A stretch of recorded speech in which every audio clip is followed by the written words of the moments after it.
اس programme میں حسب معمول شریک گفتگو ہیں جناب امیر تنظیم اسلامی شجاع الدین شیخ صاحب. السلام علیکم ورحمۃ اللہ. وعلیکم السلام ورحمۃ اللہ وبرکاتہ. پروگرام کے آغاز میں ہی ایسا ایک سوال ہے جو کہ میں سمجھتا ہوں کہ بہت سے لوگوں کے کا مرکز ہوگا.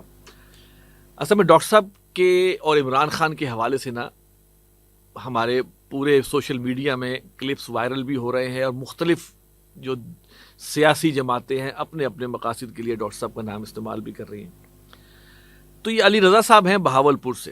یہ کہتے ہیں السلام علیکم، ڈاکٹر صاحب نے غالباً 1995 میں عمران خان کے بارے میں کہا تھا کہ وہ یہودیوں کا اعلی کار بن چکا ہے. یہ بات انہوں نے جمائما گولڈ سمتھ سے عمران کی شادی ہونے پر کہی تھی. تنظیم اسلامی کا اس کے بارے میں کیا موقف ہے کہ عمران خان اس وقت یہودی ایجنٹ ہے یا نہیں؟ اور کیا ڈاکٹر صاحب کا عمران خان کے بارے میں بقیہ زندگی بھی یہی موقف تھا، یعنی یہودی ایجنٹ والا؟ نیز میں نے حقیقت ٹی وی کے ایک ویڈیو میں سنا ہے کہ جمائما سے شادی کے بعد عمران خان کی اینکر حسن نثار کے ہمراہ ڈاکٹر صاحب سے ملاقات بھی ہوئی تھی. اس میں کتنی سچائی ہے؟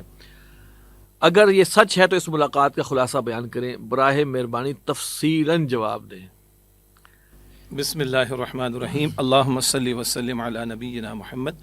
ہمارا جو پروگرام ہے وہ ظاہری بات ہے کہ بہت سارے سوالات ہمیں کیٹر کرنا ہوتے ہیں، تو اگر تو یہ زور اس بات پر ہے کہ تفصیلی جواب دیں تو میں کچھ اشارے کیے دیتا ہوں اور ناظرین کی توجہ کے لیے کہ تنظیم اسلامی میں میری اپنی شمولیت ہوئی تھی 1998 میں.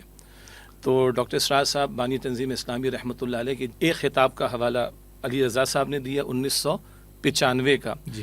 اور اس کے بعد کی بھی ڈاکٹر اسرار صاحب رحمۃ اللہ علیہ کے کچھ خطابات میں انہوں نے عمران خان صاحب کے حوالے سے کچھ گفتگو فرمائی ہے. جی.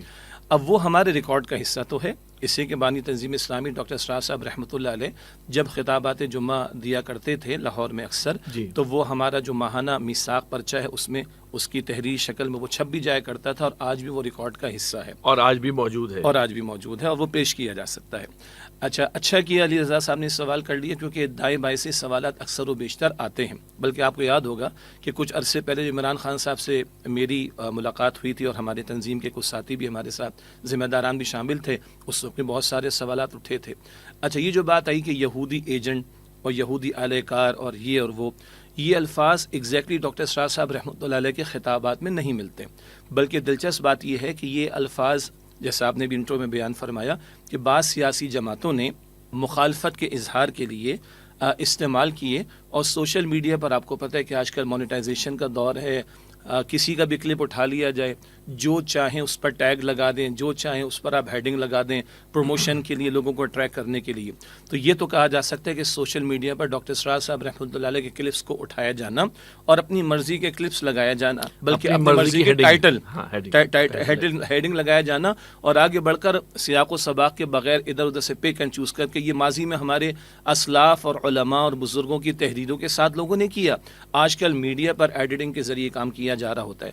تو یہ ٹائٹل کہ یہودی ایجنٹ، یہودی اہل کار، یہ اس وقت ہمارے کچھ سیاسی لوگوں نے تو اپنی مخالفت کے اظہار کے لیے استعمال کیا ہوگا. ہاں، جہاں تک ڈاکٹر اسرار صاحب رحمۃ اللہ علیہ کے ایک خطاب کا حوالہ علی رضا صاحب نے دیا، غالباً یہ جون 1995 کی بات کر رہے ہیں. اس وقت جب عمران خان صاحب کی شادی کا معاملہ پیش آیا تو یقیناً ڈاکٹر اسرار صاحب نے اس میں گفتگو بھی فرمائی اور اس بات کا اظہار تو کیا کہ جس قدر تیزی کے ساتھ یہ معاملہ سیٹ ہوا، اور عمران خان کو الفاظ ہے ڈاکٹر صاحب کے کہ جس تیزی سے پاکستان سے جانا پڑا اور پھر یہ جمائما سے ان کی جو ہے وہ شادی کا معاملہ پیش آیا، تو یہ کوشچن مارک اپنی جگہ ضرور ہے. البتہ اسی خطاب میں ڈاکٹر صاحب نے یہ بھی فرمایا رحمۃ اللہ علیہ کہ بہرحال عمران خان نے اس پاکستان کو 1992 کا ورلڈ کپ بھی لا کر دیا، کیپٹنشپ ان کی تھی. پھر بعد میں کچھ سوشل ویلفیئر کے کام جیسے کہ شوکت خانم ہاسپٹل کی بات ہے. اسی طریقے پر اسی دور میں عمران خان نے کچھ ایسے آپ کہیے کہ گفتگو کی کہ جس سے اسلام کے ساتھ وابستگی، یا جس کو آج دنیا مسلم فنڈامنٹلزم کہتی ہے، اس الفاظ کا اظہار بھی ہوا. تو ڈاکٹر صاحب نے فرمایا کہ جو لوگ اسلام دشمنی میں مبتلا ہیں ایسے لوگ تو ان کو کھلتے ہیں، اور اگر علماء کی بات لوگ نہیں سن رہے، لیکن اگر کرکٹ کا ورلڈ کپ لا کر قوم کو دینے والا شخص، سوشل ویلفیئر کا کام کرنے والا، آکسفورڈ کا پڑھا ہوا، جدید تعلیم یافتہ اور مغرب میں رہا ہوا پلا بڑھا ہوا، وہ اگر اسلام کی باتیں کرنا شروع کر دے تو کہیں لوگ اس کی طرف متوجہ نہ ہو جائیں. تو عین ممکن ہے، ڈاکٹر صاحب کہتے ہیں کہ پیچھے کچھ سازشوں کا معاملہ ہو سکتا ہے کہ ایسے شخص کو وہ اچک لینے کی کوشش کرے. اور اسی خطاب میں جو 95 کا ہے، ڈاکٹر صاحب نے یہ فرمایا کہ بہرحال اس سے شادی کی ہے، تو ہم دعا کریں گے کہ شادی کامیاب ہو جائے، جو کہ بعد میں نہ ہوئی، اور دوسری بات یہ کہ ہم دعا کریں گے کہ اللہ تعالیٰ اس کی حفاظت فرمائے۔ تو ڈاکٹر اسرار صاحب رحمۃ اللہ علیہ نے اپنے خدشات کا بھی ذکر کیا اس خطاب کے اندر، اور دعاؤں کا بھی ذکر کیا، اور کہا کہ بھئی شادی ہی کا معاملہ ہوا تو اللہ تعالیٰ اس کی حفاظت فرمائے۔